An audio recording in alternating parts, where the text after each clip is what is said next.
ইমানের কত পাওয়া, ইমানের কত পাওয়ার গো। মুসলমানের ঘরে জন্ম নিয়া আমাদের ইমান সকাল বিকাল কিন্তু বিক্রি হয়। আমরা সকাল বিকাল ইমান বিক্রি করি। হায় আফসোস, হায় আফসোস, এই লোকটা সবে মাত্র কালেমা পড়িয়া জীবনটা দিয়া গেল, কিন্তু ইমানটা দিল না। বাদশার চান্দি পোড়া গরম একটাও বাঁচতেছে না, সব জীবন দিয়া দিতেছে, কিন্তু ইমান দেয় না। এবার ধরছে যুবকরে, এ যুবক, আমার টাকা দিয়া আমার রাষ্ট্রীয় খরচে তোর ভরণ পোষণ করা হয়, জাদুবিদ্যা শিখাইলাম, আমার পরবর্তীতে জাদু বিদ্যা দিয়া তুই আমারে টিকায় রাখবি, সেখানে তুই নাকি আমারে রবি মানুষ না। এখন দুইজনকে হত্যা করলাম তোর চোখের সামনে। যুবক রে, এখন বল তুই কি আমারে রব মানুষ নাকি তোর এই হালত করব? আমি আল্লাহ কাউকে জন্ম দেই নাই, আমি আল্লাহ কারো কাছ থেকে জন্ম নেই নাই। ওয়ালাম ইয়াকুল লাহু কুফুয়ান আহাদ, আমার সমকক্ষ আর কেউ নাই। রব্বে কারীম বলেন, আমি কারো কাছ থেকে জন্ম নেই নাই, কাউরে জন্ম দেই নাই, আমার সমকক্ষ সমতুল্য আর কেউ নাই। মন্ত্রী বাদশার দিকে তাকাইয়া বলে, বাদশাহ, মনে মনে যে আনন্দ তুমি পাচ্ছ সেই আনন্দের কথা আমি বলি নাই, তোমারে তো আমি রবি মানি না। বাদশার মেজাজ তো পুরা গরম, শান্তি গরম হয়েছে। সারা জীবন আমার অধীনে চললি, আমার দেওয়া বেতন খাইলি, আমার রাজ্যের ভিতরে তোরে ভালো একটা পোস্টে আমি দাঁড় করায় রাখছি, অন্ধ হওয়ার পরেও তোর সম্মান আর মর্যাদা আমি সব দিলাম। আজকে আমাকে তুই খোদাই মানুষ না? বলেন না। তোর চোখকে ভালো করছে, বলে আমার রব ভালো করছে। কার কাছে গেছিলি? তখন বলল, অমুক একটা যুবক আপনার রাষ্ট্রীয় বেতনে, যাকে জাদুবিদ্যা শেখানো হয়েছে, এই ছেলেই আমাকে আমার রবের পরিচয় দিছে। বাদশা হয়তো তো হেরে দিলাম, তুই সেনাবাহিনী পাঠাইয়া যুবকরে গ্রেপ্তার করছে। যুবকরে ডাক দেয়া হয়, যুবক, আমার রাজত্বে শুধু আমাকে খোদা বলতে হয়, তুই কি আমারে খোদা মানুষ? বলেন না। আমার চোখে তুই কোনো খোদা উদা না, তুই একটা জালেম, এতটুকু আমি জানি। বাদশার তো মেজাজ গরমে রে, আমার রাষ্ট্রীয় বেতন দিয়ে আমি তোদেরকে ফালি, আর আমি খুদাই মানে না। যুবককে গ্রেপ্তার করছে, রিমান্ডে তাকে নির্যাতন শুরু করছে। বল, তোরে কে রবের পরিচয় দিছে? একত্ববাদী খোদার উপরে ঈমান আনার জন্য কে তোরে এই খোদার পরিচয় দিল? মায়ের খাওয়ার পরে যুবক বলল, অমুক জায়গায় একজন আবেদ, একজন পাদ্রী আছে, এই পাদ্রীর কাছ থেকে আমি আমার রবের পরিচয় পাইছি। দর্শিকে ওই পাদ্রী রে, মুসা নবীর যে ঈসা আলাইহিস সালামের উম্মত, তারে গ্রেপ্তার করে আনছে। তো দল হইল কয়জন? 3 জন ঈমান আনছে, 3 জন। এছাড়াও বহু মানুষ গুপে গুপে ঈমান আনছে, কিন্তু পরিচয় প্রকাশ্যে আসছে 3 জন, মন্ত্রী, যুবক, পাদ্রী। 3 জনকে গ্রেপ্তার করছে বাদশাহ। এবার বাদশাহ বলে, মন্ত্রী, তুমি আমার বেতনভুক্ত মন্ত্রী, আমার খাও, আমার পড়ো, খোদার বেলায় আমারে মানো না কেন? মন্ত্রী বলে, বাদশাহ, জীবনভর আপনার কাছে ছিলাম, আপনারটা খাইলাম, আপনারটা পড়লাম, ঠিক অন্ধভাবে আমি যেমন অন্ধ ছিলাম, আমার কলবটাও অন্ধ ছিল। আপনাকে আমি খোদা মানছি, বিপদে পড়লে আপনার কাছে চাইছি, কিন্তু আমি আমার কোনোদিন মনের আশা পূর্ণ করতে পারি নাই। আমি জন্ম অন্ধ, কোনোদিন এই চক্ষু দিয়া দুনিয়া আল্লাহ কেমন বানাইলো সেটা কোনোদিন দেখতে পাই নাই। আমার যে মা বাবা জন্ম দিছে, সেই মা বাবা কেমন আমি কোনোদিন দেখি নাই। মানুষ আল্লাহ কেমন আকৃতিতে বানাইছে সেটাও কোনোদিন আমি দেখি নাই। আমার আল্লাহ কেমন বানাইলো সেটাও আমি কোনোদিন দেখি নাই। আপনার কথায় উঠছি আর আপনার কথায় বসছি। আমার চোখ দুইটা নাই, আমি জানি আমার চোখ না থাকার কারণে আমি কত কষ্টে ছিলাম। এই পৃথিবী আল্লাহ এত সুন্দর করে বানাইছে, আমারে যদি মালিক চোখ না দিত, এই পৃথিবী কেমন আমি কোনোদিন দেখতে পারতাম না। কতটা খোদা বলে কত ডাকলাম, কোনদিন আমার কোনো উপকারে আপনি আসলেন না।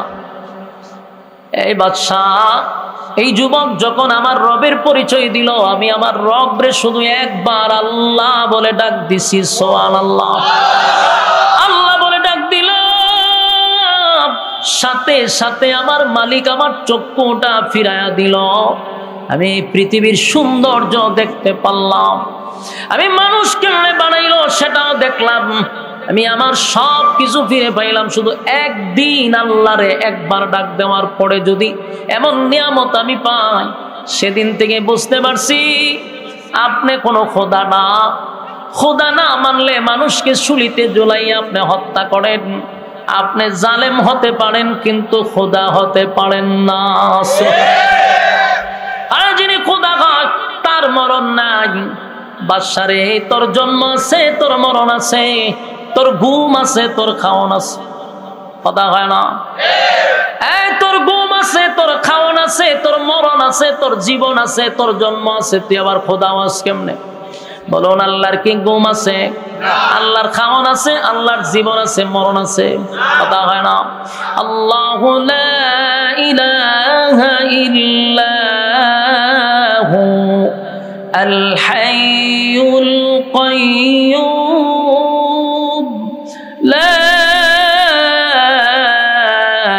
তাখুযুহু সিনাতুন ওয়ালা নাওম।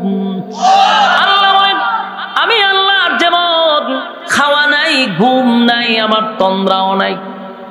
আল্লাহর ঘুম আসেনি? আল্লাহ ঘুমায় না, তন্দ্রাও নাই, খাওয়ানো নাই। আমার মালিক কারো কাছ থেকে জন্ম নেয় নাই, কাউরে জন্ম দেয় নাই। ওয়ালাম ইয়াকুল লাহু কুফুয়ান আহাদ, আল্লাহর সমকক্ষ সমতুল্য আর কেউ নাই। সুবহানাল্লাহ। এই তিন ব্যক্তি ঈমান আনছে একত্ববাদী খোদার উপরে, যার কোনো শরীক নাই, যার কোনো ইলাহ নাই। বাদশার চান্দি পোড়া গরম, বাদশার টেনশনে আছে, সারা রাজত্ব আমি চালাই রে। এখন যদি গ্রামের মানুষ, গঞ্জের মানুষ, শহরে বন্দরের মানুষ শুনে আমি ছাড়া ও রব আছে, তাহলে আমার খুদাই শেষ হয়ে যাবে। তাই বাদশার চিন্তা হলো, এই তিনজনকে যদি আমি হত্যা করি তাহলে আমার রাজত্ব টিকে থাকবে, আমার খোদাই দাবি টিকে থাকবে। তাই তিনজনকে একত্রিত করে সুযোগ দিল, এখনো সময় আছে, তোমরা আমার রব মানো, তাহলে তোমাদেরকে ছেড়ে দিব। মন্ত্রীর প্রথম ধরে বলল, মন্ত্রী, আমার খাইলি, আমার পড়লি, এবার তুই স্বীকার কর যে আমি তোর রব। মন্ত্রী কয়, আমি তোরে আর কোনোদিন খোদা হিসাবে মানতে পারবো না, কারণ আমি এতদিন দেখি নাই, এখন তোরে দেখছি। তোরে দেখলি বোঝা তুই একটা খারাপ শয়তান। তোরে যে শয়তান আল্লাহ সারা করে, এটা দেখলেই বোঝা যায়। আমি তোরে কোনোদিন খোদা মানতে পারবো না, এতদিন অন্ধ ছিলাম, তোরে দেখি নাই, আজকে পালা করে দেখলাম খোদার কোনো কোয়ালিটি তোর মধ্যে পাওয়া যায় না। তুই জালেম। মেজাজ গরম হয়ে গেছে, মন্ত্রীর গ্রেপ্তার কইরা পিছন দিয়া হাত বাইদা মাথার উপরে একটা করাত রাখছে। করাত চিনেননি? গাছ দেখাড়ে এই করাত মাথার উপরে রাখছে, আর বলল, কালেমা যদি না চারস, আমারে যদি রব না মানস, করাত দিয়া দুই ভাগ করব। যুবক ভাইরা, মুরব্বী বাবারা, আমি প্রথমেই বলেছিলাম ঈমান কারে কয়, ঈমান কারে কয়, ঈমান কারে কয়, একটু দিলের কান লাগায় শুনবেন। এদের ঈমানের পরীক্ষা, এদের ঈমানি পরীক্ষা কেমন ছিল গো, তাদের ঈমানি পরীক্ষা কেমন ছিল। এই জন্য আল্লাহ বলেন, আমিনু কামা আমানান নাস, তোমরা ঈমান আনো তাদের মতো, ঈমান আনো ওই মানুষদের মতো। ওই মানুষ বলতে কারা? হয় সাহাবায়ে কেরাম, আর না হয় আসিয়া হতে পারে, আব্দুল্লাহ বিন তামের হতে পারে, সাহাবায়ে কেরাম হতে পারে, কারণ তারা ঈমানের পরীক্ষা দিয়া উত্তীর্ণ হয়েছে। আল্লাহ বলেন, আমিনু কামা আমানান নাস, তোমরা ওই মানুষদের মতো ঈমান আনো। এক করাত মাথার উপরে রাইখা এক আল্লাহর উপরে ঈমান আইনা তারা করাতের নিচে মাথা দিয়া দিছে। বলুন, এই লোকটা কি জন্মগত ঈমানদার ছিল? তার বাবা কি ইমানদার ছিল না? সবেমাত্র ঈমান আনার পরে ঈমানের পরীক্ষা তার উপরে শুরু হয়ে গেছে। 99 নয় 100 নাম্বার পাস করছে।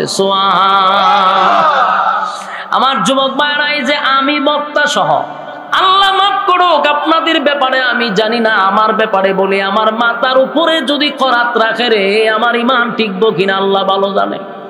এমন ভয়াবহ অবস্থা, কারণ যেই বাংলাদেশে করাত রাখার দরকার নাই, 5 টাকার রং সার কাছে ঈমান বিক্রি হয়। বাস্তব না বাস্তব? 5 টাকার রং সার কাছে ঈমান বিক্রি করে। একটা চেয়ারের জন্য আমি মৌলবি পর্যন্ত বিক্রি হয়ে যাই। বাস্তব না বাস্তব?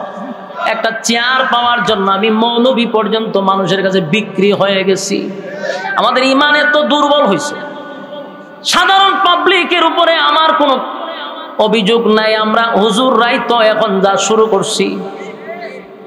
হায় হায়, আমাদের জন্য বুকের উপর পাথরও রাখা লাগবে না, আমাদের মাথার উপরে করাতও রাখা লাগবে না, আমরা 5 টাকার রং চার কাছে ঈমান বিক্রি করি। রং চা খাওয়াইলে হয় বুট আপনারে দিব, দুধ চা খাওয়াইলে হয় আপনারে দিব, রং কফি খাওয়াইলে হয় বুট আপনারে দিব।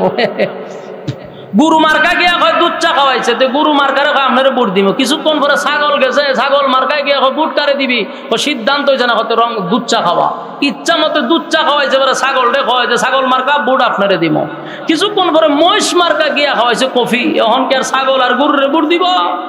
গেছে এখন কফি ওই যে বসে দিছে। তাই আমাদের ঈমান তো এই জায়গাতে থামছে।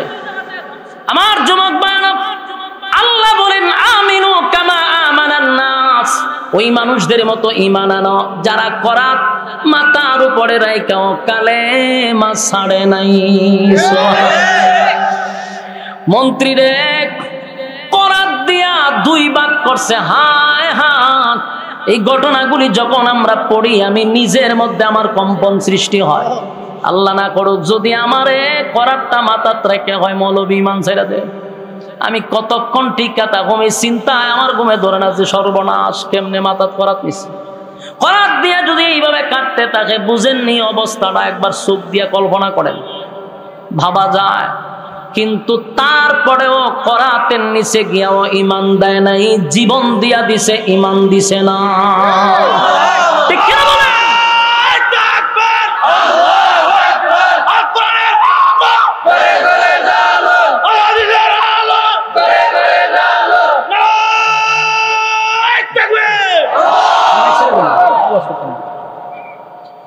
কেন আমি বাচ্চারা না না না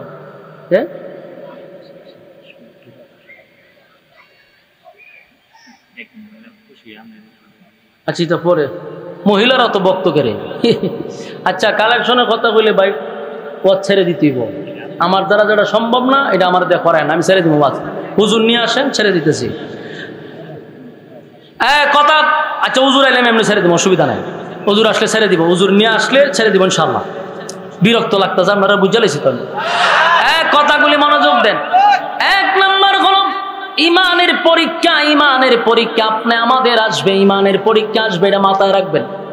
যখনই নিজের ঈমানদার দাবি করব, শুধু মুখ দিয়ে ঈমান দাবি করলে চলবে না, অন্তরে ঈমান থাকার দরকার আছে না নাই? আজকে যদি আপনি সবাইরে জিজ্ঞাসা করেন যে আপনার ঈমান আসেনি, কেউ আপনাকে বলবে না হুজুর আমি বেঈমান, সবাই বলবে আমরা ঈমানদার। ঠিক নেই? কথা হয় না? সবাই বলবে ঈমানদার। যে 3 বেলা গাঞ্জা খায় সেও হয় আমি ঈমানদার, যে সুদ খায় ঘুষ খায় সেও হয় ঈমানদার, জীবনে কোনোদিন নামাজ পড়ে না, রোজা রাখে না, পর্দা করে না, এমন ব্যক্তিও বুক তাফা দিয়া হয় নামাজ না পড়লে কি তুই যে ঈমান আছে? আরে বাপরে বাপ, আমি নিজে দেখছি ভাল দিয়ে উঠতে জায়গা বেঈমান বলে ঈমানদার মানে আমার ঈমান আছে। তাহলে দেখা যায় সুদখোরেরও দাবি ঈমান আছে, ঘুষখোরেরও দাবি ঈমান আছে, চাঁদাবাজদেরও দাবি ঈমান আছে। এরে যেই ব্যক্তি নামাজ নাই রোজা নাই সেও দাবি করে ঈমান আছে। কেন দাবি করে জানেন? কারণ আপনি তার বেঈমান হওয়ার সাহস নাই। হ্যাঁ, আপনারা ঈমানদার কইছে, আপনি কি ডাইরেক্ট বেঈমান হইতে পারবেন? কেন? ঈমান মাপার থার্মোমিটার নাই। ঈমান মাপার পরে আল্লাহ আওয়াজ দিন না, ইমান মাপার কি নাই? থার্মোমিটার নাই। জ্বর উঠলে একটা মিশিং বগলের নিচে রাখে, এটার নাম হলো থার্মোমিটার। টান দেওয়া বাইর করে দেওয়া 304, 102, 104, এটা হয় জ্বর মাপার মেশিন, থার্মোমিটার। ঠিক নেই? এখন যদি ইমান মাপার মেশিন থাকতো তাহলে আমি মৌলবী শুদ্ধ ধরা পড়তাম। ইমাম ধরা পড়তো, বক্তা ধরা পড়তো, ফির ধরা পড়তো, নেতায় ধরা পড়তো। বক্তায় যখন আসতো ওয়াজ করার জন্য, কমিটিরা হয়তো হুজুর ওয়াজ করবেন, পরে আগে বগলের নিচে একটু আলগি দেন। ওয়াজ করবার আগে আমার বগলের নিচে একটা মেশিন ঢুকাই দিত, ঢুকাই হতো একটু খারিতন আমরা ইমান দিয়ে জিরো ওয়াজ করো না কোনো বাড়ির যান, মান সম্মান বাড়ির যান। বাস্তব না বাস্তব? মসজিদের ইমাম সাহেব যে নামাজ পড়াইতো, হয়তো নামাজ পড়াইবেন, পরে আগে বগলের নিচে আলগি দেন। ইমাম সাহেব বগলের নিচে মেশিন ঢুকাই দিছে, টান দেয়া বাই করে দেয়, ইমান জিরো, তোজোর ইজ্জত লইয়া বাড়ির যান। বাস্তব না বাস্তব? ফির আইসে মুরিদ করতো, ফিরের বগলের নিচে আলগি দিয়া থার্মোমিটার ঢুকাই দিছে। আয়াদের জিরো হুজুর মুরিদ করা লাগতো না, আপনি নিজের মান সম্মান লইয়া বাড়ির যান। নেতা এসে ভাষণ দিত, আগামীতে আমি দাঁড়াইছি, হয়তো নেতা আপনি বগলের নিচে আলগি দেন, বগলের নিচে আলগি দেয়া মেশিন ঢুকাই দিত, টান দেয়া বের করে হয়তো আপনি দিই মানুষ না, আপনার নেতা মানুন কেমনে বাড়ি যান। বাস্তব না বাস্তব? আল্লাহ বলে তাকায়া দেখ, আমি তোর ইজ্জত আর সম্মান প্রকাশ্যে নষ্ট করি না। সুবহানাল্লাহ। একবার মনে মনে শুকরিয়া আদায় করেন রে, যদি আমার মালিক এই সিস্টেম চালু রাখতো, কোন বক্তায় বক্তাগিরি করা সম্ভব ছিল না, কোন পীর মুরিদান পিরাগি করার সুযোগ ছিল না, নেতায় নেতাগিরি করার সুযোগ ছিল না। কারণ প্রত্যেকটা মানুষ থার্মোমিটারের কাছে ধরা পড়ত। আল্লাহ কয় আমি মিশিং দিছি না তোরে নিজেরে শুধরানোর জন্য। আরে ভালোই জিজ্ঞা, আমি জানি না তোর ভিতরে কি পরিমাণ ঈমান আছে, তাই ভালো হ, এখনো সুযোগ দিছি, আমি প্রকাশ্যে বান্দা তোদেরকে বেজ্জতি করি না। আমার নবী আল্লাহর কাছে দোয়া করছে, মালিক গুনার কারণে আমার উম্মতকে আপনি প্রকাশ্যে লজ্জা দিয়েন না। আমার নবীর এই দোয়ার কারণে আজকে ফিরাগি করতেছে, বক্তায় বক্তাগিরি করে, ইমামে ইমামতি করে। ঠিক নেই? আমার যুবক ভাইরা, ওই অন্ধ মন্ত্রী সকল দাঁড়াইয়া, করাতির সামনে দাঁড়াইয়া সাথে সাথে জীবন দিয়া দিছে, কিন্তু ইমান বিক্রি করে নাই। সুবহানাল্লাহ। ইমান কারে কয়? ইমান কারে কয়? সুবহানাল্লাহ, সুবহানাল্লাহ। আল্লাহ বলেন আমিনু কামা আমানান নাস, তোমরা ঈমান আনো ওই মানুষদের মতো। এবার বলুন আর আছে কয়জন? বুঝলা লাইছেন? আপনার মনোযোগ নাই কিন্তু। একজনকে হত্যা করার পরে বলুন আর কয়জন আছে? দুইজন। একজন হলো ওই যুবক, আরেকটা হইলো পাদ্রী। এবার যুবকের পাশে দাঁড় করাইয়া পাদ্রীরে ধরছে, এই পাদ্রী বল কালেমা ছাড়বি, আমারে খোদা মানবি, এখনই তোদেরকে ছেড়ে দিব।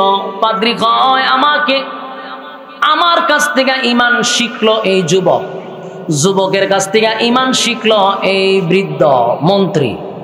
মন্ত্রী করাত দিয়া জীবন দিয়া গেছে, ঈমান দেয় না, আমি কেমনে দিব? সুবহানাল্লাহ। পাদ্রীকেও করাত দিয়া, জিন্দা মানুষটারে করাত দিয়া 2 ভাগ করছে, কিন্তু এই পাদ্রীও ঈমান দেয় নাই, জীবন দিয়া দিছে। চিৎকার দিয়া কোন সুবহান। ঈমানের কত পাওয়ার, ঈমানের কত পাওয়ার গো। মুসলমানের ঘরে জন্ম নিয়া আমাদের ঈমান সকাল বিকাল কিন্তু বিক্রি হয়। আমরা সকাল বিকাল ঈমান বিক্রি করি। হায় আফসোস, হায় আফসোস, এই লোকটা সবে মাত্র কালেমা পড়িয়া জীবনটা দিয়া গেল, কিন্তু ঈমানটা দিল না। বাদশার চান্দি পোড়া গরম, একটাও বাঁচতেছে না, সব জীবন দিয়া দিতেছে, কিন্তু ঈমান দেয় না। এবার ধরছে যুবকরে, এ যুবক, আমার টাকা দিয়া, আমার রাষ্ট্রীয় খরচে তোর ভরণ পোষণ করা হয়, জাদুবিদ্যা শিখাইলাম, আমার পরবর্তীতে জাদু বিদ্যা দিয়া তুই আমারে টিকায় রাখবি, সেখানে তুই নাকি আমারে রবি মানুষ না। এখন 2 জনকে হত্যা করলাম তোর চোখের সামনে। যুবক রে, এখন বল তুই কি আমারে রব মানস নাকি তোর এই হালত করব? যুবক কয়, বাদশাহ আমি তো মনে করতাম তুই শুধু জালেম, কিন্তু এখন দেখি তুই একটা বলদ। তুই একটা বলদ। বলে কেমনে? বলে আমি তোর বলদ কইছি। বাদশাহ কোন অ্যাঙ্গেল থেকে? বলে 70 অ্যাঙ্গেল থেকে দেখি তুই বলদ। কারণ যে লোকটার কাছে আমি কালেমা পড়লাম, একত্ববাদী খোদার উপরে ঈমান আনলাম, সেই লোকটাকেও তুই হত্যা করলি। আর ওই লোকের কাছ থেকে ঈমান আনলাম আমি, আমার পরে আমি যার কাছে যারে আমি কালেমা পড়াইলাম সেই মন্ত্রীকেও হত্যা করলে তুই, আমার পাদ্রীরেও হত্যা করলে তুই, দুইজনকে হত্যা করলি আমার কারণে। আর আমি বুঝি অন্তরে খোদা মানো, বাপলে কেন এলে তুই বল। মন্ত্রী বাদশার মেজাজ গেছে গরম, এখন তোরে আমি প্রকাশ্যে মারব। কিভাবে মারবো? প্রকাশ্যে মারবো না, তোরে লুগায় না, তোরে মানুষের সামনে মারতেইব। বাদশা বলল সেনাবাহিনীদেরকে, এরে ধর। ধরছে, বান বানছে, সবচেয়ে উঁচু জায়গায় তারে উঠাইবি। যত উঁচা জায়গা আছে পাহাড়ের, পাথরের পাহাড় তো উঁচা জায়গা উঠাইবি। এখান থেকে ধাক্কা মাইরা নিচে ফেলাই দিবি, হ্যাঁ, যাতে ফইরা একেবারে বর্তা হয়ে যায়। আর তার মৃত্যু দেখে জনগণ যেন ভয় পায়, জীবনে যেন আর ক্ষুধা কেউ দাবি না করে। তার কথা অনুযায়ী এই যুবকরে সবচেয়ে উঁচু একটা স্থানে নিয়ে দাঁড় করাইছে। দাঁড় করে আত্মবাধা তো যুবকরে ওখান থেকে ধাক্কা মেরে ফেলাইবো। সেনাবাহিনীটা নামে লেউ উঠছে।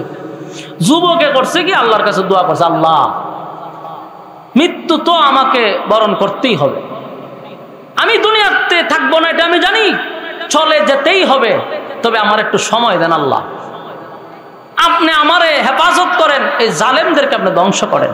সুবহানাল্লাহ। এই কথা বলার সাথে সাথে পাহাড়ের মধ্যে ভূমিকম্প শুরু হয়েছে। এটা শুরু হয়েছে, ভূমিকম্প শুরু হয়েছে। আপনারা কি মনে করতেছেন যে হুজুরে কিচ্ছা হইতেছে? হ্যাঁ, এটা সূরা বুরুজের তাফসীর আছে, আপনি বাংলাতে ঘুরে নিয়ে। একটা কথাও কোনো বাবার গিচ্ছাও না, দাদার গিচ্ছাও না, এটা ডাইরেক্টলি কোরআনে ঘটনাগুলি আছে। আমার কথাগুলি মনোযোগ দিয়ে শুনেন।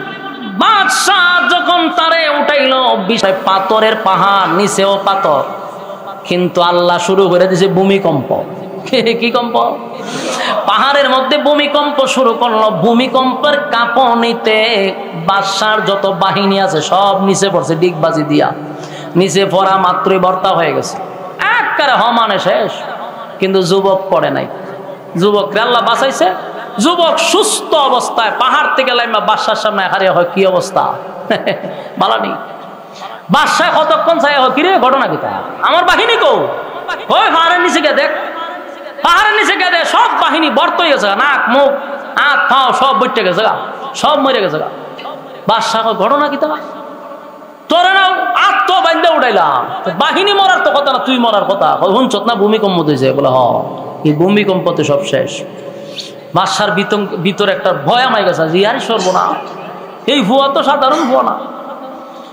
বাদশাহ কয়, যুবক বুঝতে পারছি তুই যে আমার জাদুঘরের কাছ থেকে জাদু শিখছস, এই জাদু দিয়ে নিয়ে কাম করতেছস। দেখেন কত বড় বার্তা। ভাই আমার রাষ্ট্রীয় টাকায় জাদু শিক্ষা, এখন জাদু দিয়া সব মারতেছ। যুবক কয়, আমি সত্তার কসম করে কই, কোন জাদু বিদ্যা আমি আদৌ তো শিখি নাই। তোর হাত দিয়ে যা শিখাইছি তা আমি আদৌ রাখি নাই। আমি তো এটা শিখার উদ্দেশ্য না। আমি যা ঘটনা ঘটছে তা আমিও জানি না, আমার রব ঘটাইছে। বাদশাহ কয়, যাওই খস, আমি যা বুঝার বুঝছি, তুই জাদু দিয়া ঘটস, ওই বালা কথা। এখন আবার সেনাবাহিনীরা কয়েক কাজ কর, এই যুবকরে দইরা একবারে ডাইরেক্ট লই যাবে সাগরের মাঝখানো। সাগরের মাঝখানো নিয়া হেরে মুখ টুক বাইন্দা আত্ম বাইন্দা ওই সাগরের মাঝখানো ছেড়ে দিবি, মাছের টাছা খাই দিল, সব মরে যাবো। সেনাবাহিনীর এরে দইরা লইয়া এই যুবকরে দইরা লইয়া গেছে সাগরের মাঝখানো। এখানে গিয়ে যুবক আবার দোয়া করে, আল্লাহ আর একটু সময় দেন, বাদশার একটু খেলা দেখাই লই। আল্লাহ সাগরের মাঝখানে আবার ভূমিকম্প শুরু, যেমন ঝড় তুফান দিছে, নৌকা উল্টাইয়া বন্ধ করিলেন, নৌকা ডুবাইয়া সব তীরে পানিতে সুবাইয়া টুবাইয়া সব এটা বন্ধ করে লাগছেন। ভাই ইতার যুগ নিয়ে আছে, সাইলেন্ট করুন। এই নৌকা ডুবাইয়া বাতাসে হগল সেনাবাহিনীরে পানিতে সুবাই সব মারি লিছে।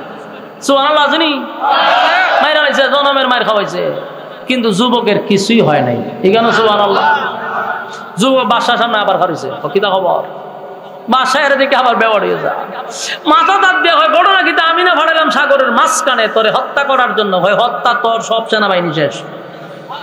বাদশার ভিতরে কম্পন সৃষ্টি হয়েছে যে লক্ষণ তো খুব খারাপ, এই ফুলারে তো মারণ যেত না, এই ফুয়া সাধারণ ফুয়া না। বাদশা টেনশনে পড়ছে, অনেক গিয়া হয় ভাই তুই ক তোরে মারণ কেমনে, আমি আর পারতেছি না, আমি ব্যর্থ তোর অত্যাচারে, আমি অতিষ্ঠ, আমি আতঙ্কে দেখে আমার ঘুম হয় না। বলে তোরা তো চিন্তা করে, বলে আমি তো চিন্তা করবো, কারণ আমি খোদা দাবি করেছি, তুই থাকলে মানুষ আমার খোদা মানত না, তুই বেড়েছে গিয়া। যুবক হয় আমি তো আমার এমনি মারতে পারবি না, তো হতে কেমনে মার তুই খ, রাতের ঘুম হারাম করছ তুই, কোনোভাবেই তোরে মারণ যায় না। যুবক কয় আমার মারাটা কি তোর খুব বেশি জরুরি? বলে হ। বলে কারণটা কি তা? বলে ভিতরে ভয়। কি ভয়? তুই যদি তাহস দেশের মানুষ আসল রবের পরিচয় জানবে, আমারে খোদা মানবে না। চিন্তা করছেন নি? যুবক এই ঘটনা। বলে হ। বললে তোর অসুবিধা নাই, আমারও যদি মারতে চাও তাহলে আমার পরামর্শে আমাকে মারতে হবে, আমি যেইভাবে কমো এইভাবে হইলে আমার মারতে পারবা। বাদশা কই তুই যেমনে কস এমনি। যুবক কইল ঠিক আছে, তুমি একটা কাজ করো, তোমার রাষ্ট্রের যত মানুষ আছে, তোমার রাজত্বের ভিতরে যত নারী পুরুষ আছে, কেউ ঘরে থাকতে পারবে না, সবগুলার একটা বিশাল মাঠে একত্রিত করবা, আর এখানে একটা স্টেজ করবা, স্টেজে আমার দাঁড় করাইবা,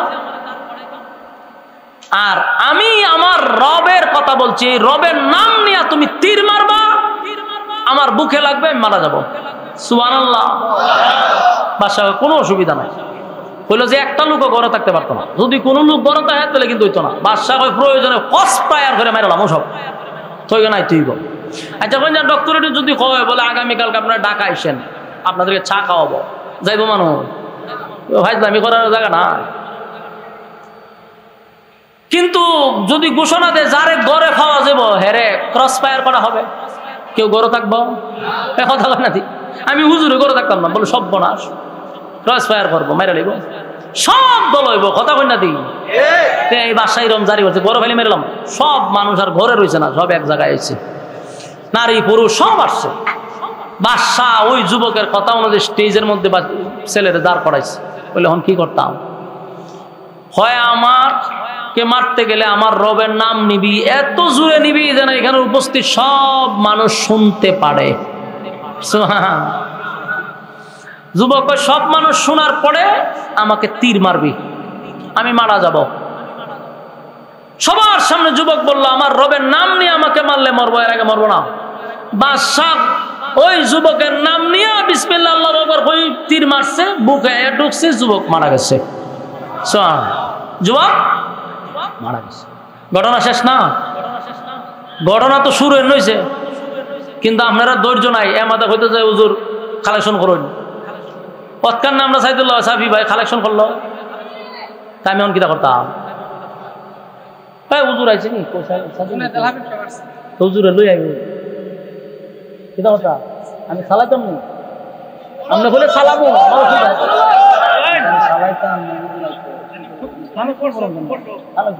বুঝি না, হুজুর যদি আইতে স্যার অসুবিধা নাই, চালাই যাই, অসুবিধা নাই, হুজুর আইলি স্যার অহন হুজুর নাই বারা কোন একটু চালাইয়া যায়, কিতা কো? আচ্ছা তো অসুবিধা নেই বোন। খালি ঘটনা কিন্তু শুরু হয়েছে না শেষ? খালি শুরু। যুবক রে মাইরা বাদশা চাইছিল এখানে দামা চাপা দিয়া মিডিয়া টিডিয়া সব বন্ধ করে দিত। কথা বুঝছেন নি? যে যে নিউজ টিউজ বাড়িছে সব সাংবাদিকরা বলছে রে আর প্রচার প্রচার নাই, মেরে লইছি, অন আমি নিশ্চিন্তা রাজত্বে বসে আবার খোদা দাবি করব। কিন্তু ঘটনা তো ভিন্ন। যুবকরে যেই মাত্র মারছে উপস্থিত সমস্ত দেশের মানুষ কয় ঘটনাটা কি? তা ঘটনাটা কি? এত চেষ্টা করলো বাদশা যুবকটারে মারার জন্য, পাহাড়ের উঁচু টিলায় নিল, সেনাবাহিনী মারা গেল, সাগরের মাঝখানে নিল, সেনাবাহিনী মারা গেল, করাত দিয়ে চেষ্টা করলো, সব শেষ, যুবক মরে না। কিন্তু এখন কি ঘটলো? এই রবের নাম নেওয়ার সাথে সাথে যুবক মারা যায়। রবটাকে? সুবহানাল্লাহ। এটা কোন রব? সব দেশের মানুষ বলল এই যুবক যেই রবের উপরে ঈমান আনছে আমরা সবাই সেই কালেমা পড়ে ঈমান আনলাম। চিৎকার দিয়ে কোন সুবহান। একটা জবান বন্ধ রাখবেন, আল্লাহু আকবার। আরো জোরে কোন আল্লাহু আকবার। এই ঈমানের আওয়াজ দিয়ে বলেন আল্লাহু আকবার। বাদশাহ চাইছিল সব শেষ করতে, কিন্তু ঘটনাকালী শুরু হয়েছে। এবার দেশের সব মানুষ কালেমা পড়ে আইনিছে ইমান। আচ্ছা কোন চান বাদশার টেনশন আছিল কয়জনে লইয়া? 3 জনে লইয়া রাতের ঘুম হারাম। এখন ঘটনাটা কি করছে? দেশের সব মানুষ আছেন 3 জন, দেশের সব মানুষ। বাদশাহ হয় হে নিজেও মরল, আমার জ্বালায়া মারল। মল্লি তো মল্লি রে, সব দেশের মানুষে কালেমা পড়ায়া মল্লি। কিন্তু আমি প্রথমে বলছি বাদশাহ কি সাধারণ বাদশাহ ছিল না, জালেম। এই বাদশার কথা কোরআনে কইছে কত বড় জালেম। যেই লোকটা 3টা মানুষের কালেমা সহ্য করতে পারলো না, 3টা লোক তারে খোদা মানে না, এই জন্য সে সহ্য করতে পারলো না, 3টা লোককে সে হত্যা করলো। এখন দেশের সব মানুষ কালেমা পড়ে ঈমান আনছে।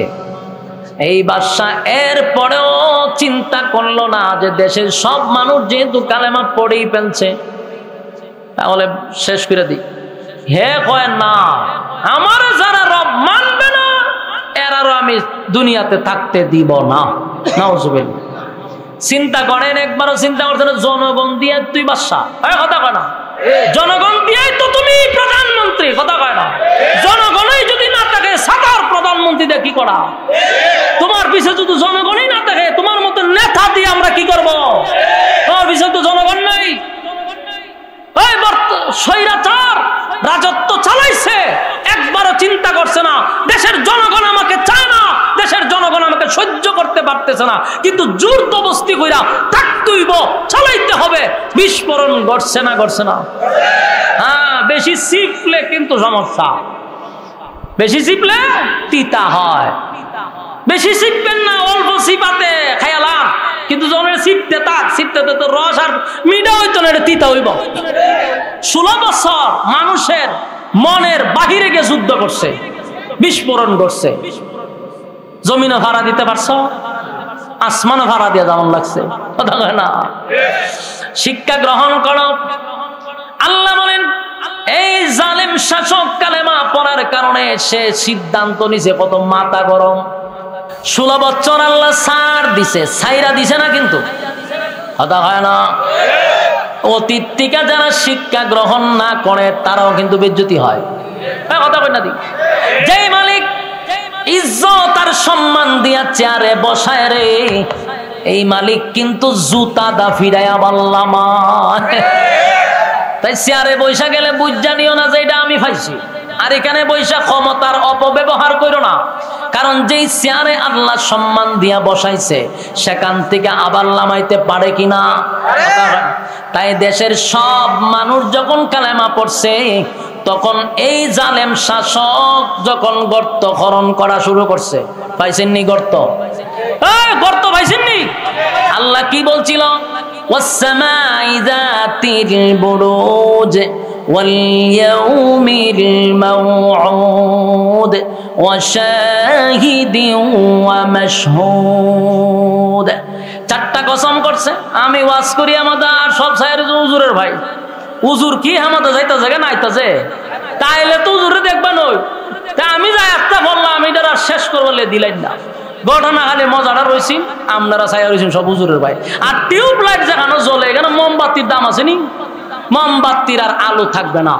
আয়া পর্যন্ত টিউব লাইট, আমি মোমবাতি বাতি লিপে গেছে গা। যাই হোক, ইনশাআল্লাহ হুজুর যেহেতু আসছে কথা বলবেন, আপনার কপাল বাড়া। আয়া করে হুজুরে টাস করে, আমি 3বার দাওয়াত দিছি, আমার দাওয়াতও জানা। এই বিচার দিয়ে গেলাম, 2বার দাওয়াত দিছি, পোস্টারে নাম দিছি, জানি না আমার মাহফিল তাই কলজাটা দিয়ে মহব্বত করি, কিন্তু আমার না তো। আর আপনার এখানে দিয়ে আমার আগে পরিচয় হয়। যাক, এরপর আমরা দোয়া করি, কিতা করো, মাহরুম হইলো, আমরা দোয়ার শেষ নাই। কিন্তু আমি দাওয়াত দিছি, হুজুর জানি না। হুজুর শেষ করে 5টা মিনিট।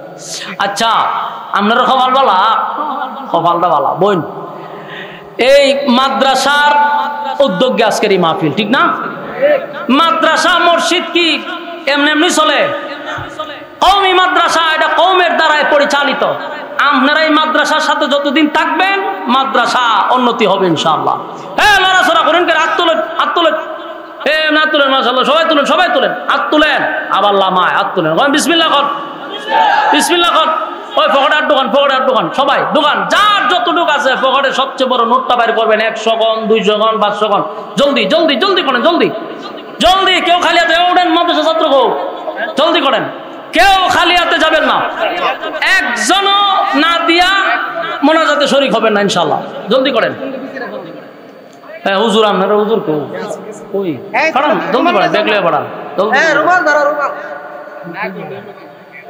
মাদ্রাসা ছাত্র না জলদি করে ভাই, ব্যাগ করান না, মাদ্রাসার ছাত্র যারা আছে জলদি জলদি জলদি জলদি করো। আপনারা পকেট থেকে বার করেন, বাই করে মোট করে রাখেন, 150 200 500, জলদি জলদি করেন, কেউ যেন আমরা খালি হাতে না যাই। আল্লাহ তাআলা আপনাদের দানের বরকতে, এই দানের বরকতে রাস্তাঘাটের অ্যাক্সিডেন্টে আল্লাহ বাঁচাই দিবে, ক্যান্সার থেকে আল্লাহ বাঁচাই দিবে, প্যারালাইসিস থেকে বাঁচাই দিবে, বিপদ আপদ থেকে আল্লাহ হেফাজত করবে দানের মাধ্যমে। মেহেরবানি করে আমরা কেউ খালি হাতে না যাই। আর এই কথাগুলির উপরে বলনেওয়ালা শুনলেওয়ালা উভয়কে আল্লাহ সহিভাবে আমল করার তৌফিক দান করো, সকলে বলে আমিন। আমাদের সাইফুল্লাহ সাদি ভাই খুব মহব্বতের মানুষ, ইনশাআল্লাহ যেহেতু সম্পর্ক ভালো আছে, আসা যাওয়া থাকবে, কোনো অসুবিধা নাই ইনশাআল্লাহ, আবারও দেখা হবে ইনশাআল্লাহ। সবার কাছে দোয়া চাই। আসসালামু আলাইকুম ওয়া রাহমাতুল্লাহি ওয়া বারাকাতুহু। যিনি আসছেন আর ওনার ব্যাপারে পরিচয় করা মানে ওনার ছোট করা, বাংলার এক কিংবদন্তি ওয়াজের মাঠে আমার জন্মের আগ থেকে ওয়াজ করে, সুতরাং ওনার ব্যাপারে পরিচয় দেওয়া ওনার শুরু করা। বসেন ইনশাআল্লাহ, হুজুরের গুরুত্বপূর্ণ আলোচনা আমরা সহ শুনবো ইনশাআল্লাহ। মুহাম্মদ كما صليت على إبراهيم وعلى মুখ ভিতরে নিয়ে করা সম্ভব। إنك حميد مجيد اللهم بارك على محمد وعلى آل محمد كما باركت على إبراهيم وعلى آل إبراهيم إنك حميد مجيد اللهم بارك على محمد وعلى آل محمد كما باركت على ভাই আপনি রিভাব দেন। এই যে মিসকার মিসিং একটা না তুইলেন, এটা কেন আনছেন এটা তো বুঝাই দিব আমাদের, দেন রিভাব দেন। কমিটির তো বুঝাইতেছেন অনেক কিছু নিয়ে আসছেন, তো এটা তো মিক্সার মেশিন দিতেই হতো, দেন রিভাব দেন। রিভাব তো আমি পাইতেছি না,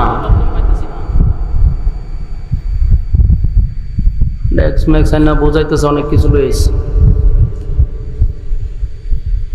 আলহামদুলিল্লাহ,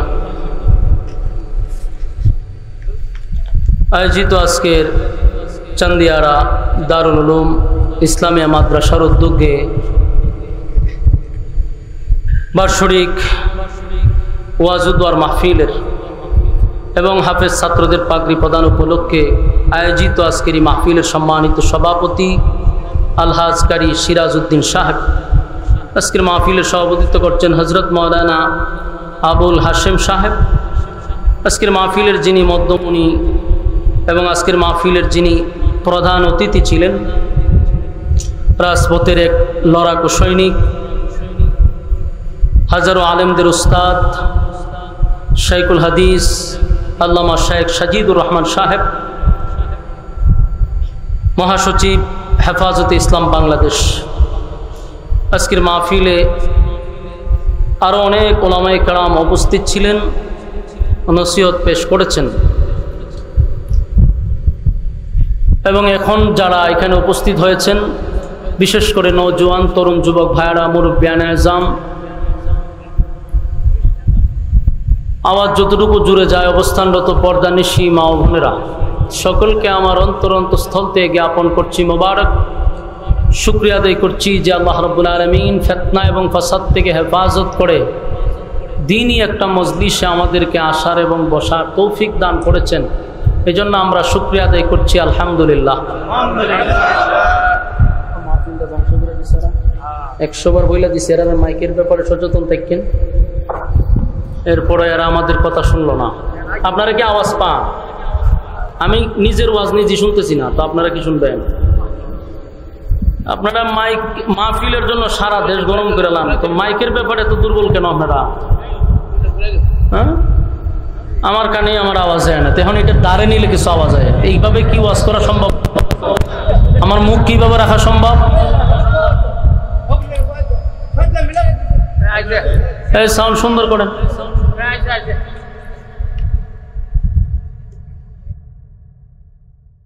মেহেরবানি করে আমরা বসে যাই, মেহেরবানি করে আমরা বসে যাই। সম্মানিত সুদী,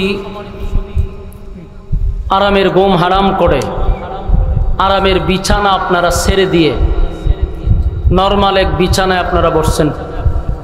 ইকু বন্ধ করেন, এই ইকু বন্ধ করেন, শুধু রিবাব রাখেন। ইকু বন্ধ করেন, শুধু রিবাব দেন। মেহেরবানি করে আমরা বসে যাই। মাজালিসুল কোরআন, মাজালিসুল্লাহ।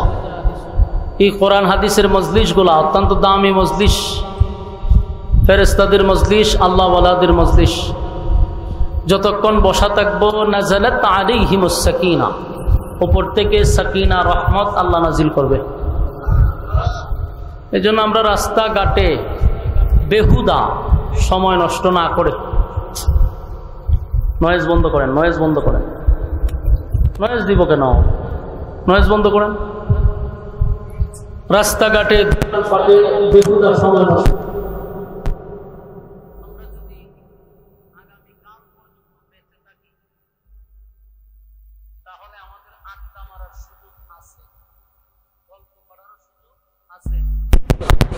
কিন্তু আগামীকালকে বেঁচে থাকে এই মাহফিলটাতে বসার কোনো সুযোগ নাই। তাই আমরা যে সমস্ত যুবকরা রাস্তাঘাটে বেহুদা সময় নষ্ট করতেছি, মেহেরবানি করে দেখেন, তুই আওয়াজ আসেনি, আওয়াজ আসেনি দেখেন।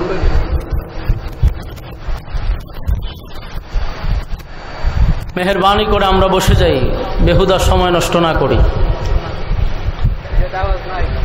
দোষ তো মাইক ম্যানের না, আর কোনো দোষ, ওগুলো সাইফুল্লাহ ভাইয়ের, সাইফুল্লাহ সাদি ভাইয়ের সমস্ত দোষ। আপনারা কথা বললে ওনার সাথে বলবেন, মাইকম্যানদের দোষারোপ করে কোনো লাভ নাই। উনি মাহফিল আনতে গেছে পুরা গ্রামবাসী কমিটি নিয়ে। 100 বার বলছি, আপনি আমার নিবার আগে বুঝা শুনা নেন, আমার কিছু দেন আর না দেন ফ্যান্ডেলের দরকার নেই, আমার মাইকটা ভালো দিয়েন এবং ভালো একজন অপারেটর আনবেন। উনি এই কথা আমার সাথে স্বীকার করে আমার আনছে। এখন তো মাইকম্যানের দুঃসা কোনো লাভ নাই।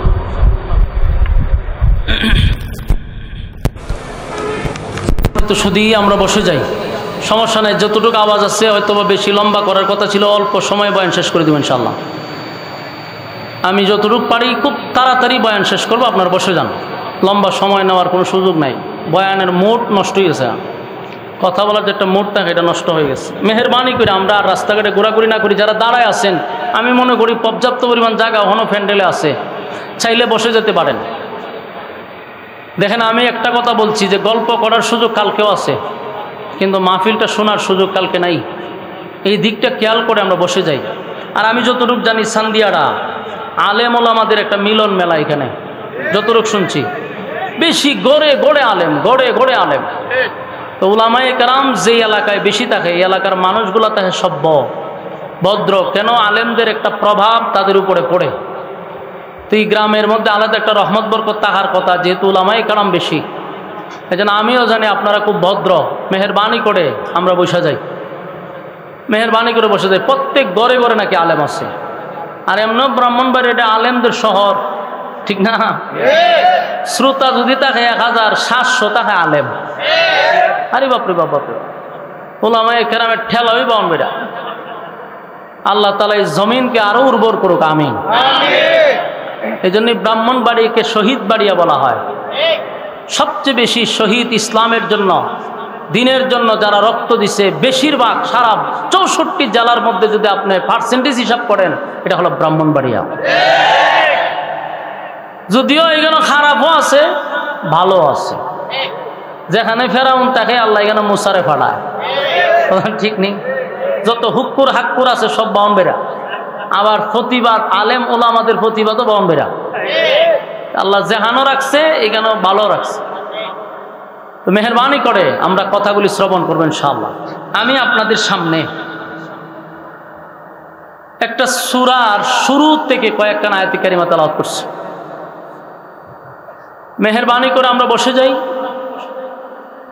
সূরাটির নাম হলো সূরা বুরুজ। 30 পারায় সূরাটি স্থান পেয়েছে। এই সূরাটি মাক্কি সূরা। আমরা এই সূরার থেকে ইনশাআল্লাহ কথা বলবো। এই সূরার ভাই প্রতিদ্বন্দ্বীটা বন্ধ করেন, এত ইকু দেয় না, কমান, হালকা কমান, রিভাবটা উড়ে তোলে। এই সূরার মধ্যে কসম আছে 4টা। জোরে কোন কসম কয়টা? আরো জোরে।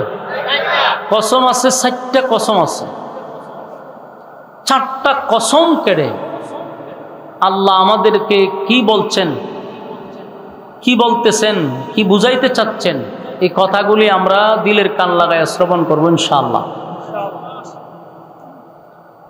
এই সূরার বিষয়বস্তু যেটা দাঁড়াবে এটা হলো ঈমান। বলুন এটার মূল বিষয়বস্তু কি? ঈমান। যারা ঈমানের পরীক্ষা দিছে আল্লাহ এদের ব্যাপারে এই সূরার মধ্যে তুলে ধরছে। এবং এই সূরার কাহিনীগুলা রাসূল আরবি সাল্লাল্লাহু আলাইহি সাল্লাম দুনিয়াতে আসার বহু আগে ঘটনাগুলি ঘটছে। অতীতে এই ঘটনাগুলি ঘটার কারণে রাসূল সাল্লাল্লাহু আলাইহি সাল্লামের কাছে আল্লাহ এই কথাগুলি শুনাইছেন কোরআনের মাধ্যমে, যার কারণে আমরা শুনব, কিয়ামত পর্যন্ত শুনবে। কিন্তু ঘটনা কিন্তু ঘটছে রাসূল দুনিয়াতে আসার বহু আগে। এই ঘটনাগুলি আল্লাহ রাব্বুল আলামিন সূরা বুরুজে তুলে ধরছে।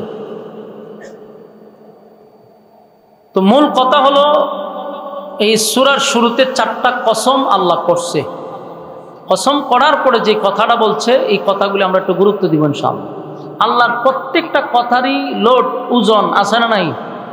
কসম ছাড়া যেই কথাটা আল্লাহ বলে এটার কি দাম কম না সব সমান? সমান। কসম করলেও যেই পরিমাণ দাম, কসম না করলেও আমরা সেই পরিমাণেই কথাগুলির মধ্যে গুরুত্ব দিই। কিন্তু আল্লাহ কসম করছেন, কেন করছেন? এই বসে যাই, আমরা এইভাবে হাঁটাহাঁটি করলে কেন হইব? বসেন। হ্যাঁ যুবক ভাইয়েরা বসে যাই। আড্ডা খালকে মারতে পারবা, তোমরা যে অভ্যাস এটা খালকেও করতে পারবা, অসুবিধা নাই। আড্ডা মারার অভ্যাস যারা আছে এটা খালকে করতে পারবা, যদি আজরাইলে না ধরে। আয়ো নালিগানতে হয়ে দিম আজরাইলের জন্য ধরে লায়, আজরাইলের জন্য না ধরে দোয়া করুম নে বউ। আজরাইলে যদি তোমরা না ধরে খাল হয় মেলা জমাইতে পারবা, আড্ডা মারতে পারবা। আচ্ছা আপনারা মুনাজাত পর্যন্ত আসেননি? হ্যাঁ তুলেন, একেবারে বুক টান করে তুলেন, বলে ইনশাআল্লাহ মুনাজাত পর্যন্ত। এই আতলামা ইনশাআল্লাহ কয়, এরে আমি সব দেখি তো, হাত উড়ান। হ্যাঁ হুজুরের মধ্যে হাত তুলা, হাত উড়া দেখা যায়, সব দেখি আমি, চায়ের চোখ লাগাইছি। বলেন ইনশাআল্লাহ মুনাজাত পর্যন্ত আসি। আতলামায় লামায় ওয়াদা করা হয়েছেন গা, ওয়াদা কিন্তু করছেন। ওয়াদা বরখেলাপ করা মুনাফিকের খাসলত। উঠলেই স্লোগান শুরু হইব, কেডা যায় রে? মুনাফিক যায়। ইজ্জত থাকবো নি? ইজ্জত বাঁচাইবার লেগে বইয়ে তখন লাগবে, যাওন যেত না, হয়ে যান। যারা বইছেন বিপদে পড়ছেন, লড়াচড়া করেন যেত না। আর আমি আপনাদেরকে বিরক্ত লাগাবো না ইনশাআল্লাহ। তো কসম করছে কয়টা? 4টা।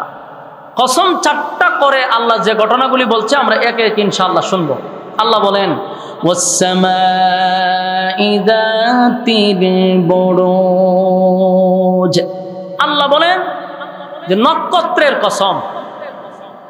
ওই যে আসমানে যে তারকাগুলি দেখি, সেই তারকাগুলির কসম, সেই আসমানের কসম। তাহলে প্রথম আয়াতে আল্লাহ তারকা বিশিষ্ট আসমানের কসম করছে। এরপর আল্লাহ বলেন ওয়াল ইয়াউমিল মাউউদ। আল্লাহ বলেন সেই দিনের কসম, মালিক ইয়াউমিদ্দিন, যেদিন বিচার হবে, তার মানে কিয়ামত দিবসের কসম। কিয়ামত দিবসের কসম করছে আল্লাহ, যেদিন আল্লাহ নিজে বিচারক হবে, সেই দিনের কসম আল্লাহ করছে। ওয়াল ইয়াউমিল মাউউদ, কিয়ামত দিবসের কসম, ওয়া শাহিদিন ওয়া মাশহুদ। এখানে এই আয়াতে দুইটা কসম, ওয়া শাহিদ ওয়া মাশহুদ। এখানে শাহেদ একটা কসম, মাশহুদ আরেকটা কসম।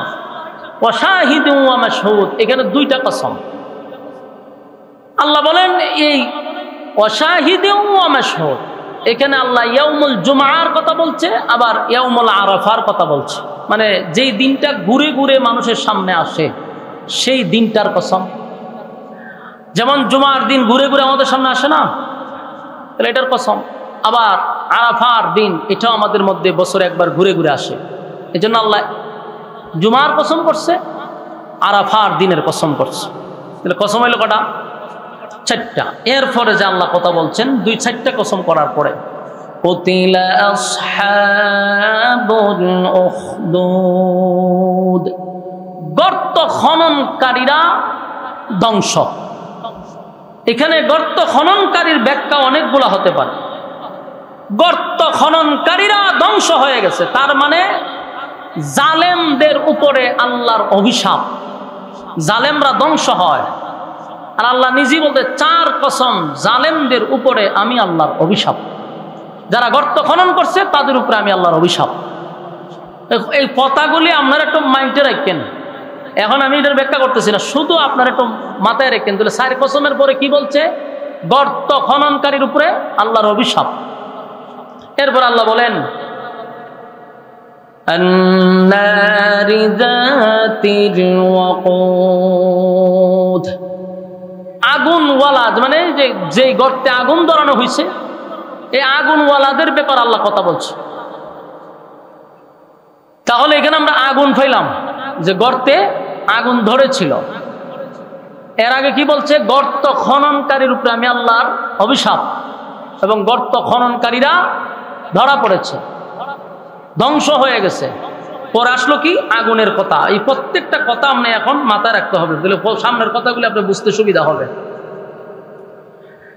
এরপর আল্লাহ বলেন ইযহুম আলাইহা কুউদ, যখন তারা পাশে বসেছিল, মানে কিছু লোক পাশে বসা অবস্থায় ছিল। এই কথাগুলো ইয়াদ রাখবেন। ওহুম আলা মা ইয়াফআলুনা বিল মুমিনিনা শুহুদ, এবং মুমিনদের সাথে যারা ছিল, মুমিনদের সাথে মানে প্রত্যেকটা মুমিন যাদের সাথে যে ঘটনাগুলি ঘটছিল, আল্লাহ বলেন ওহুম আলা মা ইয়াফআলুনা বিল মুমিনিনা শুহুদ, প্রত্যক্ষ ছিল, মানে মুমিনদের সামনে যারা ছিল এরা সাক্ষী ছিল। যারা বসা অবস্থায় ছিল তারা এই দৃশ্যগুলা দেখছে, তারা সাক্ষী ছিল। আল্লাহ এরপরে বলেন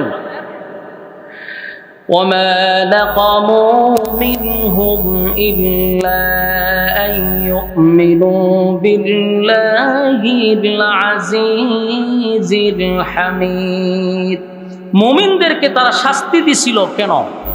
শুধুমাত্র কেবলমাত্র একত্ববাদী খোদার উপরে ঈমান আনার কারণে। তাদের কোনো দোষ ছিল না, অন্য কোনো অপরাধ ছিল না। অপরাধ একটাই, তারা একত্ববাদী খোদার উপরে ঈমান আনছিল। আল্লাযী লাহু মুলকুস সামাওয়াতি ওয়াল আরদি ওয়াল্লাহু আলা কুল্লি শাইইন শাহীদ। এরপর আল্লাহ বলেন আকাশ মণ্ডলী ও পৃথিবীর রাজত্ব যার মুঠোয়, এবং আল্লাহ সব কিছু জানে, সব কিছু আল্লাহ। এই জন্য আল্লাহ বলেন যা ঘটেছে আমি দেখেছি, আমার অগোচরে কিছুই হয় না, সব কিছু আমি অবগত, আমি জানি। ইন্নাল্লাযীনা ফাতানুল মুমিনিনা ওয়াল মুমিনাতি সুম্মা লাম ইয়াতুবু ফালাহুম আযাবু জাহান্নাম ওয়া লাহুম আযাবুল হারীক, নিশ্চয়ই যারা মুমিন ও পুরুষ মুমিন নারীদের উপর নির্যাতন করেছে তারা তওবা করে নাই, আল্লাহ ভাই এদের জন্য শাস্তি, এদের জন্য আমি শাস্তির ব্যবস্থা করছি। তাহলে এখন আসুন আমরা এই বিষয়গুলা একটা একটা করে বোঝার চেষ্টা করি। প্রথম কসম কয়টা? আপনারা আমার কথা বুঝুননি, শেষ পর্যন্ত প্যান্ডেলের মাথা পর্যন্ত আওয়াজ যায়নি, বুঝেন?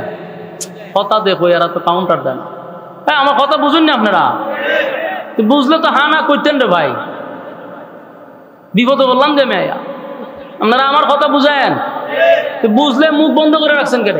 আমি কথা কেমনে কমো? আপনারা তো বুঝলেন না, আমি আর একটা কথা কইতাম।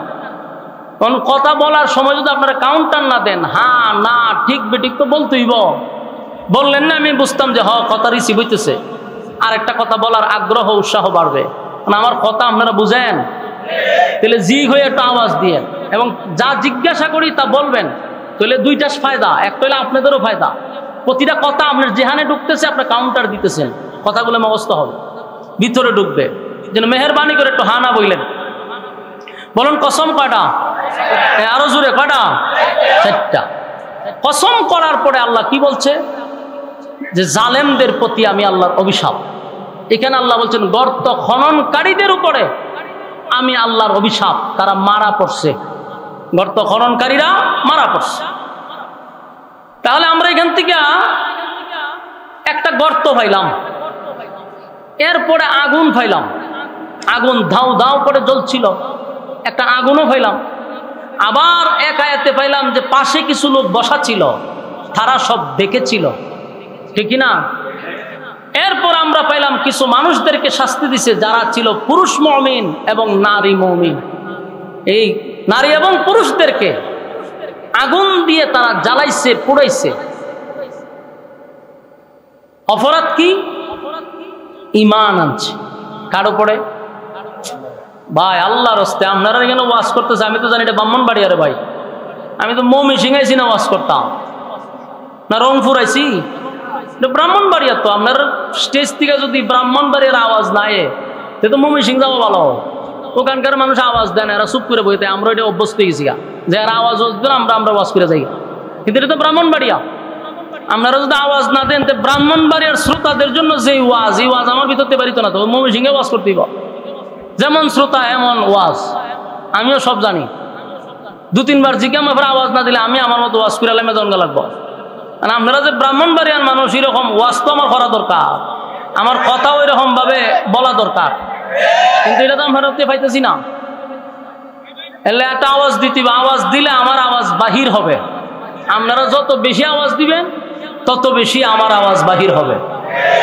মেহরবানি করে নীতি করেন, এটা শীষ বাড়াইছেন কেন? শীষ কমান, শীষ কমান। প্যান্ডেলে আওয়াজ নেই, ভালো করে শ্রোতা শুনে না, আপনি এখানে মোট চাইতেছেন, পুরা মোট নষ্ট করছি।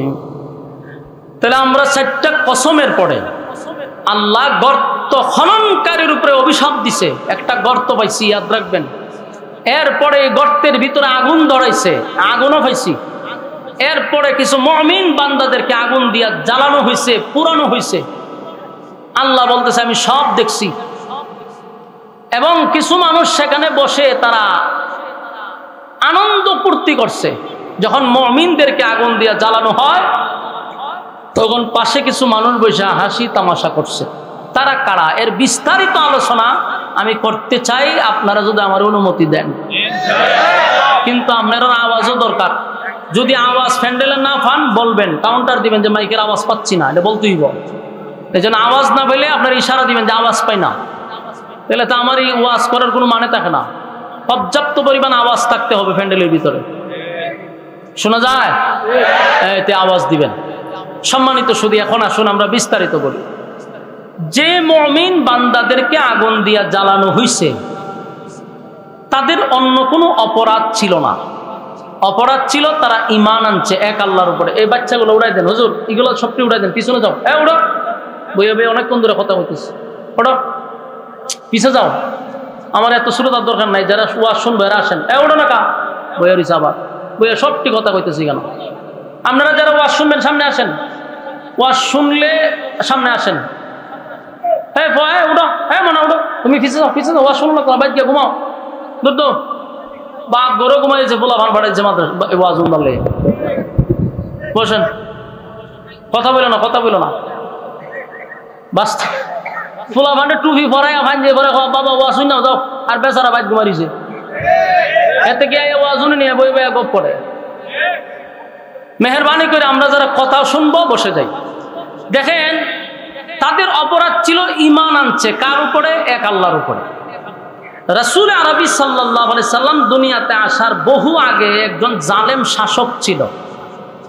এই জালেম শাসকে করত কি? নিজের খোদা দাবি করত। যারা তারে রব মানত না এদেরকে শুলিতে ঝুলাইয়া মারত, নির্যাতন করত, আগুনে ফুরাইয়া মারত। চিন্তা করেন কত বড় জালেম শাসক। এই জালেম শাসক মানুষকে কারণে অকারণে নির্যাতন করত, শুধুমাত্র সে নিজেকে খোদাই দাবি করত আর তারা না মানলেই অত্যাচার করত। তো যেই সময় জালেম শাসক ছিল তখনকার যুগটা ছিল জাদুবিদ্যার যুগ। খুব বেশি জাদু চর্চা হইত, জাদুর প্রভাব ছিল খুব বেশি। আর এই সূরা নাজিল হওয়ার বহু কারণ ছিল। যখন সাহাবায়ে কেরামদেরকে নির্যাতন করা হচ্ছিল মাক্কি জিন্দেগিতে, তখন আল্লাহ এই সূরা নাজিল করছিল।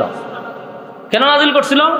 সাহাবায়ে কেরামদেরকে এই ঘটনাগুলি রাসূলের মাধ্যমে শোনায় দেওয়া হয়েছে যে তোমাদের আগেও ঈমানের জন্য এই অনেক মানুষ জীবন দিছে, যেন সাহাবায়ে কেরামদের ঈমান আরো শক্তিশালী হয়।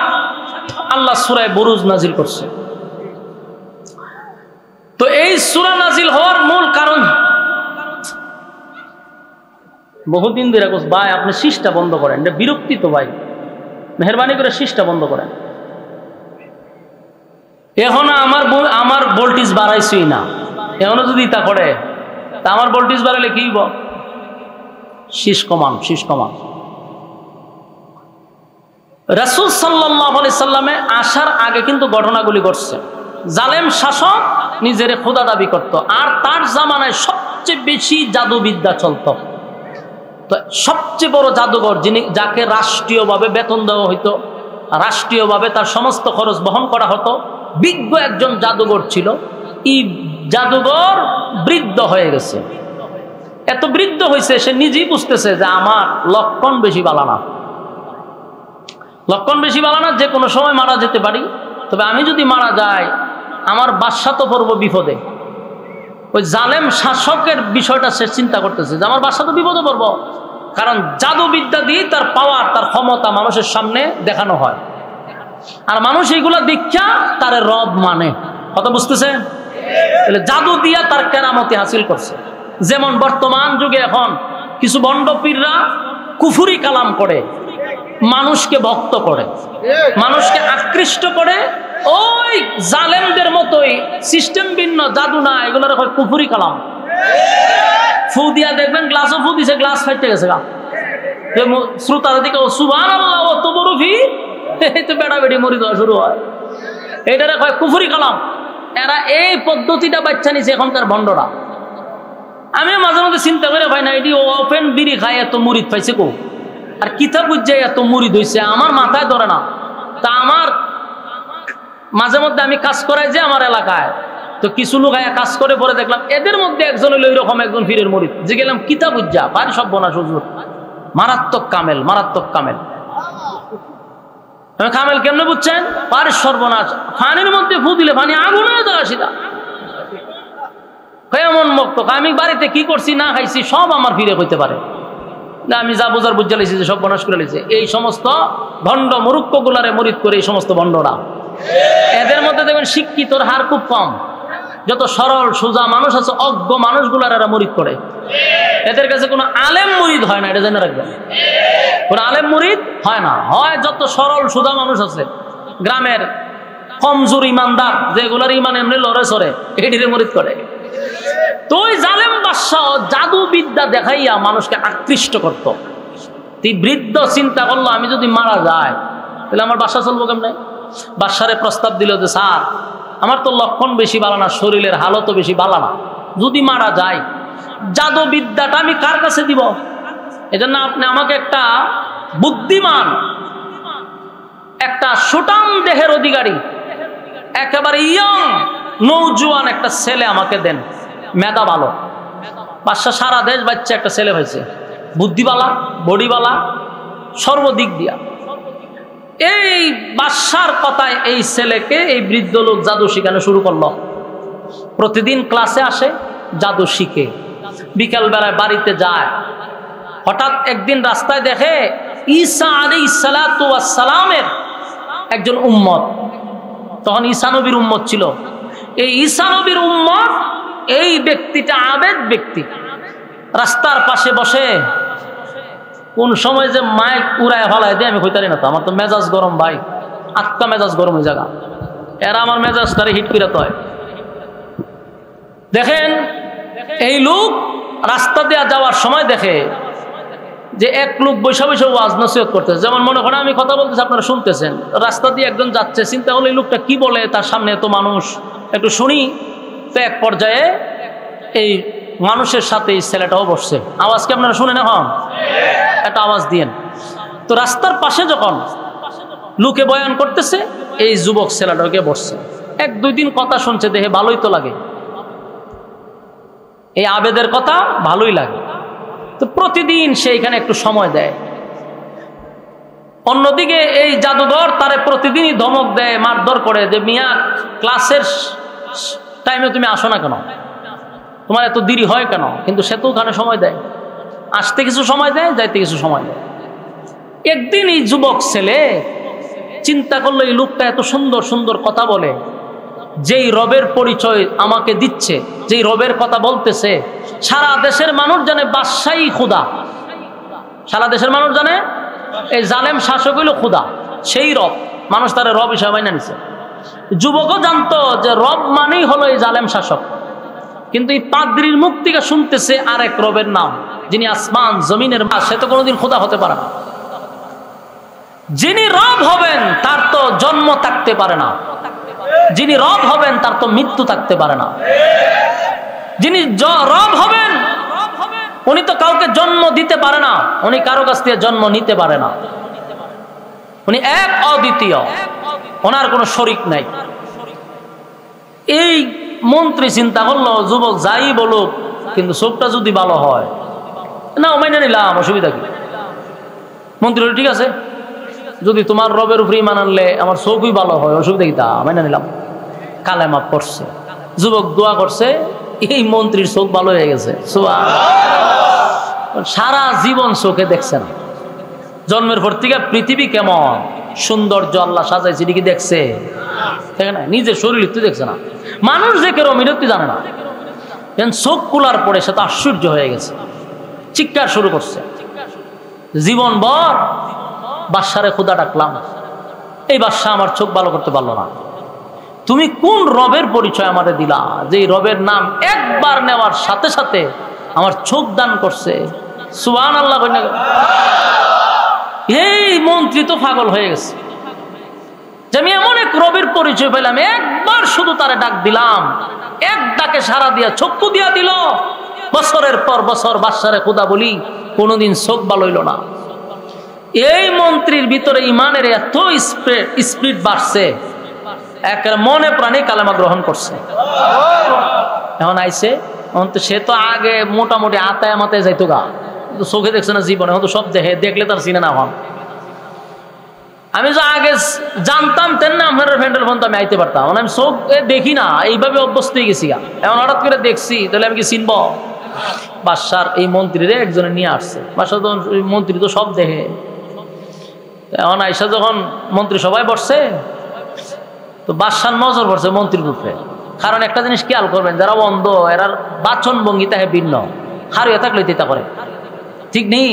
এক জাত কাটলে চিন্তা করে, দৌড়ে কিতা করে কিতা না, এটা একটা অভ্যাস। তে মন্ত্রী তো আগে ইতি করতো, এখন সুন্দরভাবে বইয়া ব্যাট বেড়ায় বাসার ভাই চাই রয়েছে। বাসায় এনতে বইয়া চিন্তা হলো, ঘটনা কি তারে, আমার মন্ত্রী বাবা আমার ভাই চায়, চোখ পাইলো কো। বাদশার আশ্চর্য লাগলো, এইভাবে চাই কেন? হ্যাঁ মন্ত্রী, মন্ত্রী কয় জি বলেন। তখন হেরে ডাক দেয়, মন্ত্রী আনছে, চোখে দেও কেমন? তুমি তো অন্ধ ছিলা। বলে হন সব দেখি, আমি সব দেখতেছি, আপনারও দেখি। তোমার চোখ ভালো হইলো কেমনে? আমার রব ভালো করছে। বাদশা মনে করছে যে আমার কত ঠিক হয়েছে। বাদশা কইতে আমি যে ভালো করছি এটা এইভাবে কইলে কেড়ে, আমার আগে জানাইতি সারা দেশের মানুষ একখানো কইরা এরপরে তোরে বসাইয়া খুয়াইতাম, এই আমাদের একলা কইয়া লাভ আছে। আমি যে তোর চোখ ভালো করছি এটা তুই সবার সামনে কইতে হইবে, মন্ত্রী কয়ে রে তুই কোনো খুদাও দানা, তুই যে বাটপারি করে চলতা যাস, এটা তো মানুষে জানে না। তোর মানুষে খুদা হয়, তোর মধ্যে খুদার কোনো কোয়ালিটি আছে? যিনি আমাকে চোখ দান করছেন তিনি হলেন আমার রব, যিনি আসমান জমিন সৃষ্টি করছে, যার কোনো শরীক নাই, যিনি কারো কাছ থেকে জন্ম নেয় না, যিনি কাউকে জন্ম দেয় না। আল্লাহ কি কারো কাছ থেকে জন্ম নেয়? কাউরে জন্ম দেয় না।